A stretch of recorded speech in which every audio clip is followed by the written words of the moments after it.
So every now and then I like to take a look at some demos and collect them all into one video because I think it's really cool how the demo scene has sort of been revived, mostly by indie devs with the occasional AAA here and there. And it's just such a pro-consumer way to market your game, right? Just get it directly in the hands of people and let them play it for themselves. So I sort of like to celebrate the fact that the demo scene has come back so strong by covering some demos occasionally, so let's get started. The first one I'm taking a look at here is Unyielder. This game is fast, like really fast, like to the point that I actually kind of feel bad about people watching this part of the video because it's probably going to be really hard to follow. This is one of those games that while you're playing it, everything makes sense and you're in the moment and you see everything, but if you're watching it passively, it can be really hard to tell what's actually going on. But this is a boss rush FPS roguelite that's using a pretty fun weapon system where you can have like 3 weapons at once and they all have different characteristics, but they also have like different fire modes kind of because you can aim with a weapon, but it's not just a normal aim. Instead, it actually changes how the weapon works entirely. So it's almost like an alt fire when you aim basically. And you've also got your nice list of movement abilities because this is a movement shooter, so you've got 2 dash charges, you've got a slide that you can do when you crouch while moving, and you can just sort of generally double jump and move all around the place and dash as much as you want, although there are cooldowns on those charges, but they're very short, so you are encouraged to use all of this movement very frequently and basically never stand still, because standing still in this game, even for a second or two, can mean instant death. So you'll pick a few weapons. You always have a pistol in the first slot that's actually surprisingly useful, and then you'll choose a direction to go and head on in, and you'll fight various bosses as you go through the levels. So they're not like platforming levels or anything like that. It is all boss fights. There's no normal enemies. I don't even know if there are ads. It doesn't seem like it. It is pure boss rush action. The boss's health gauge will appear at the bottom of the screen, and you can see that it's segmented, and those represent phases. As you empty the health gauge, once you actually take down a full segment, you can walk up to the boss and smack them real hard, and then it will move on to the next segment and the next phase of the fight.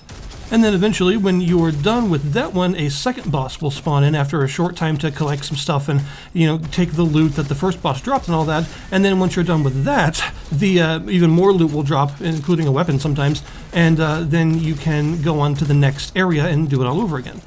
And I've got to say, the weapons are really satisfying to use in this game. They all have these really nice sort of weighty animations that look very physical and powerful. And, even just the act of shooting them once has a really powerful sound effect, and it has a lot of recoil and stuff. Even the most basic of guns really shakes the screen around, but not so much that you can't see what's going on, which is very important considering you have a giant boss trying to kill you at all times. I really like how the weapons feel in this game. I think it's really cool how they all have a sort of hip fire mode and then a mode that's different when you aim them, so they all have what's basically an alt fire, and you can just swap between them simply by aiming or not aiming. So it's a really intuitive design as far as controls go. The controls are really simple, honestly. It's just movement, shooting, aiming, dashing, and crouching, and that's basically it. Although there is also a grappling hook that I completely forgot to use most of the time because I forgot I had it.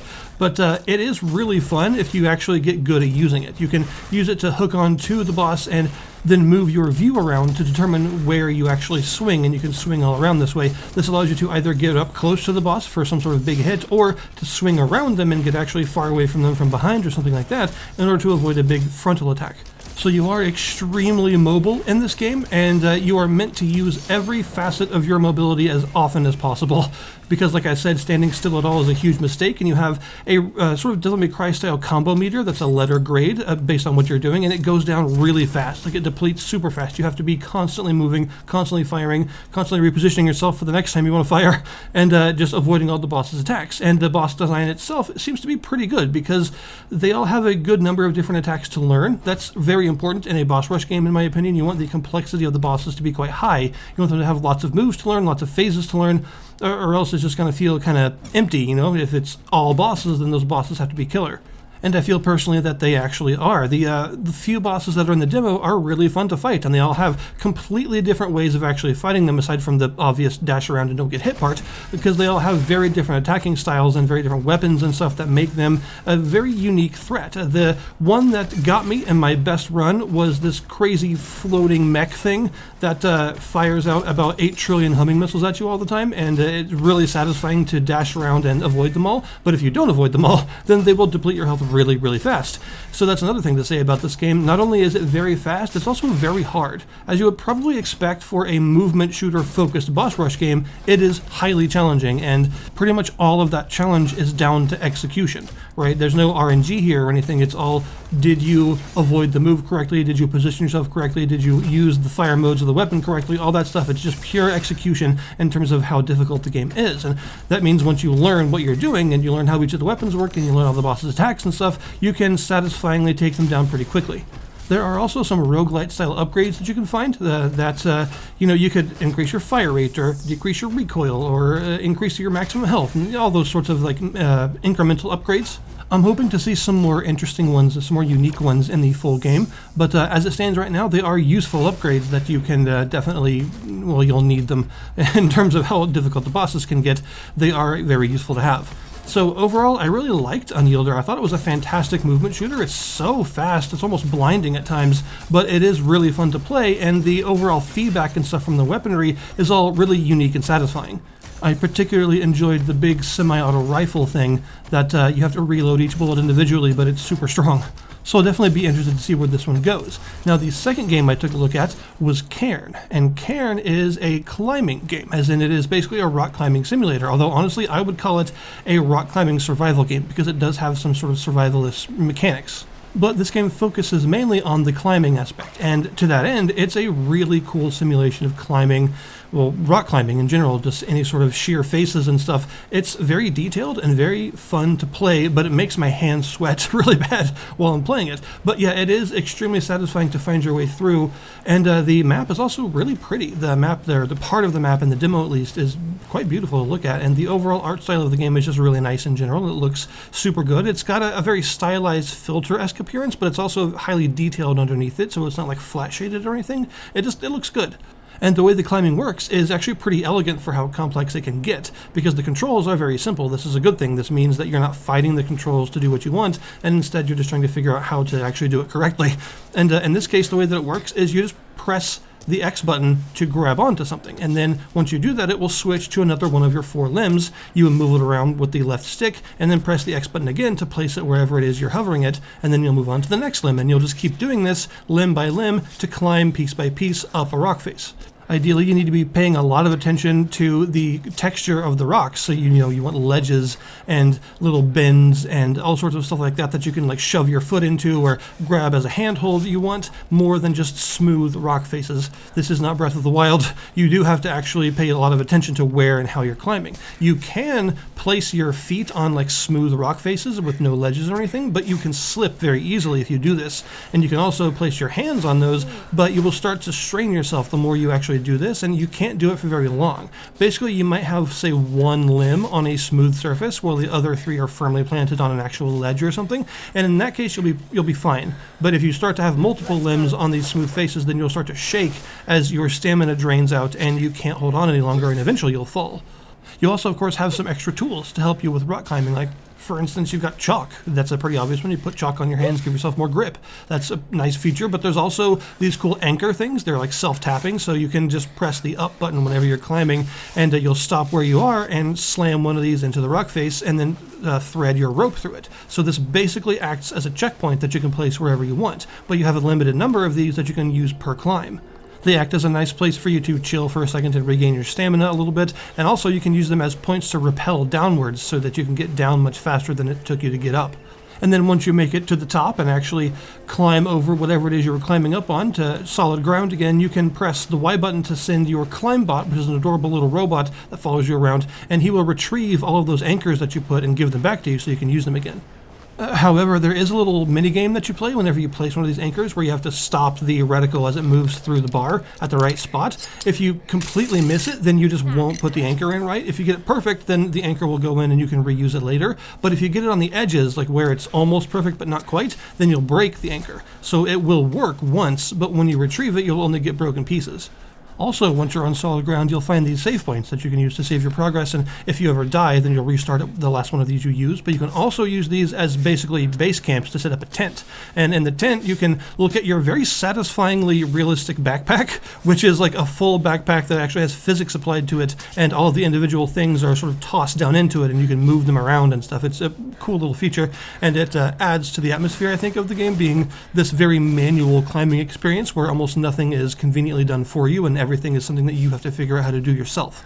You can manage yourself here, like repairing stuff. You can eat and drink here because you do have to do that. It will increase your stamina and allow you to just hold on longer and stuff and sort of mess up a few more times before completely giving out.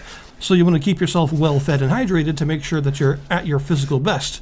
And also you can even cook stuff here if you want. You can use your water and some other materials that you gather to make tea or cook other things.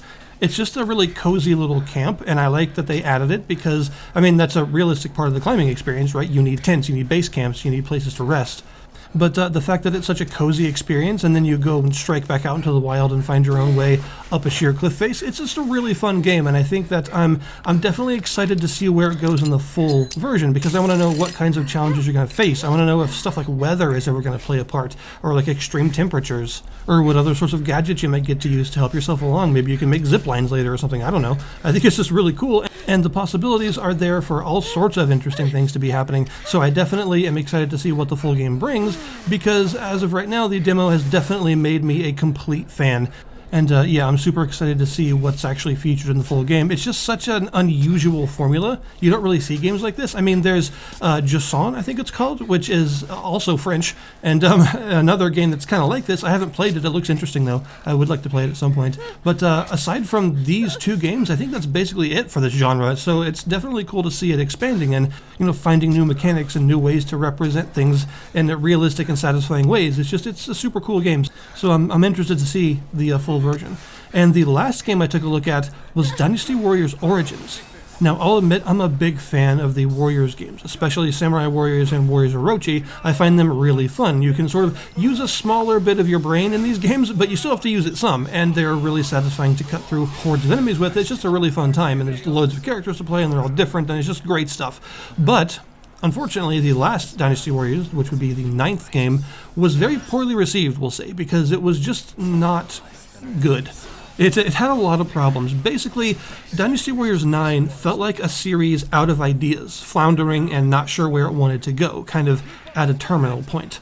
But Dynasty Warriors Origins feels like a series reinventing itself, injecting lots of interesting new ideas and having a great time while doing it. This has made me excited for the future of Dynasty Warriors again, because it is a complete blast to play.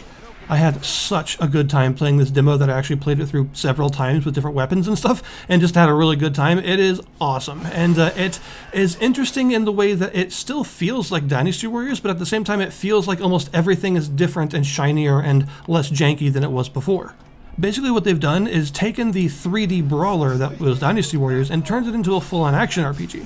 You even have an equipment menu with more than just a weapon, also like accessories and armor and stuff like that with stats and everything. There's a lot to be done here in terms of building a character, because you actually do play as a sort of unknown character rather than a set like Chinese general or someone like that, a famous person from history.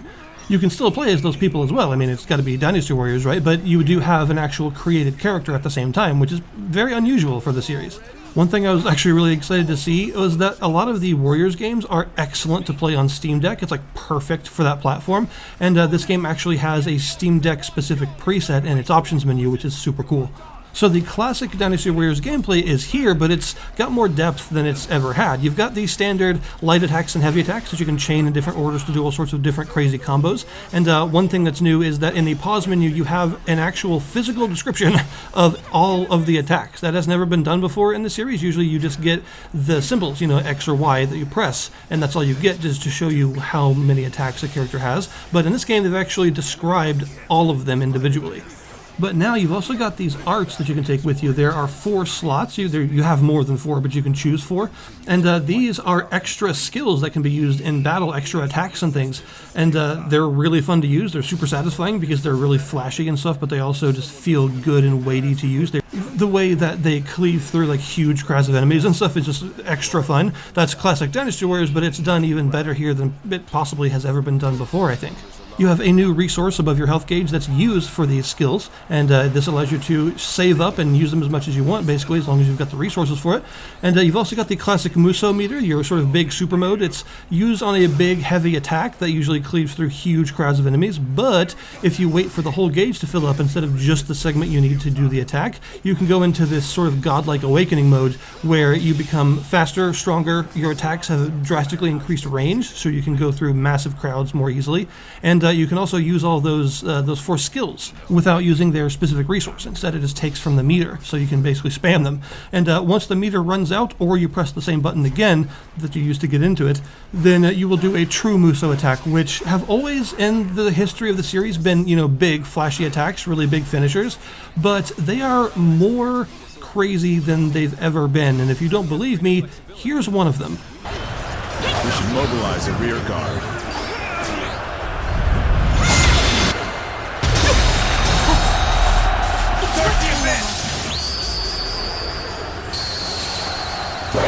Yeah, that was like a 1,000 kill count move in just as like a single strike, basically. That's just how it works now. And despite how powerful you feel while doing these moves, the game is also a bit more challenging than usual. For one, you do have a cadre of soldiers that follows you around, which is something that I feel the series has needed for a while. The Empire's sort of spin-offs get closer to this, but still this is, I think, a better solution where you actually feel like you're part of a large war because you have a contingent of soldiers that follows you and battles with you. And you can issue them these sort of big orders that will do special attacks for you. So you could have a whole bunch of spearmen get ready and charge forward, or you can have a bunch of archers pull back and send a big volley of arrows down somewhere, and you can specifically target where all of these attacks go, which is super cool. So you feel like more of an active participant in the battle rather than just a single hero that kills everyone. You have an actual bunch of soldiers that know how to fight. And the enemy can do this as well. So this makes soldiers, your sort of average rank and file soldiers, your cannon fodder basically. It makes them more dangerous and actually more of a part of the fight. That was one big criticism that a lot of people levied at Dynasty Warriors, was that the average soldiers basically did nothing unless you were standing next to them for a really long period of time. That has changed. For one, they attack much more frequently now. They are more of a threat. They also actually do a decent amount of damage to you. And whenever there are officers around, they can use orders to make them into more powerful formations and stuff that you gotta watch out for. I noticed while playing that when the character's Muso gauge was full, you could actually switch to them, so you could play as other characters than the created nameless hero. And, all your classic Dynasty Warriors characters, you can play as them directly. And they all also have their own 4 special skills and their own combos and everything, so they're just as depthy as you, with all sorts of new attacks and stuff, although it seems like that the super mode gauge is triggered automatically when you switch to them. At least it was in the demo. I'm not sure exactly how that's going to translate to full gameplay, but in the demo it sort of happened automatically. And there are also some other interesting additions, like these Grand Order things, where an enemy general will try to do some big, huge push that'll drastically affect the battlefield, and you have a certain sort of objective that pops up that you have to complete before they issue the order, and if you're able to do it in time, then you avert the order entirely. Something really interesting to me, there are now duels in the game. When you get to an enemy officer, or like a general-style officer, one of the big main bad guys that you're there to fight against, you can actually choose to duel them if you want to. You don't have to do this. You can still fight them in the traditional Dynasty Warriors moveset kind of thing, but if you want, you can choose to duel them, and it turns into a one-on-one fighter with its own combos and stuff. This is a super cool idea. It means that if you want to, you can completely change how you win a mission by dueling the guy and just having everyone watch. And instead of, killing all of his army and then him later, you just sort of have a big showdown in front of everyone, and the duel decides the map, basically. You also have a dodge roll now, which is super appreciated. I like having a dodge roll, and it's just nice to have, and it's definitely useful because of the new orders and various special attacks and things. A lot of them involve you having to dodge. There are also some unblockable attacks that you can use special versions of some of those 4 skills you can equip to interrupt, instead of just trying to avoid them if you want. Blocking has also been drastically improved because there's a parry system now. If you block at just the right time, then you'll parry the strike, which is super satisfying to pull off, and also reduces a lot of the enemy's stagger gauge, which allows you to do big finishing attacks against them when it's empty, so you definitely want to reduce this as quickly as possible.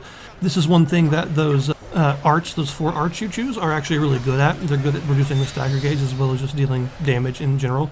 But yeah, the block has been significantly improved over previous entries. In previous games, the block was useful, but it was kind of a crapshoot whether or not you raised it in time to avoid an attack. It felt very imprecise and kind of just not very consistent oftentimes in the games. Now it feels really responsive and actually good to use. This has completely reignited my fire for Dynasty Warriors. I am more excited than ever to play the new entry because this is exactly what Dynasty Warriors has been needing. New blood, an injection of new ideas to fuel a bit of a metamorphosis and turn the game into Dynasty Warriors, but more so. And I think that's exactly what this is doing. It feels fantastic, and I'm very excited to get my hands on the full thing when it releases later in January. So there's a look at 3 really enjoyable demos that I quite liked, and the cool thing about this is you can go and download them yourself and try them out if you want. So there you go, that's the demo roundup. Thank you guys very much for watching, and I'll see you next time.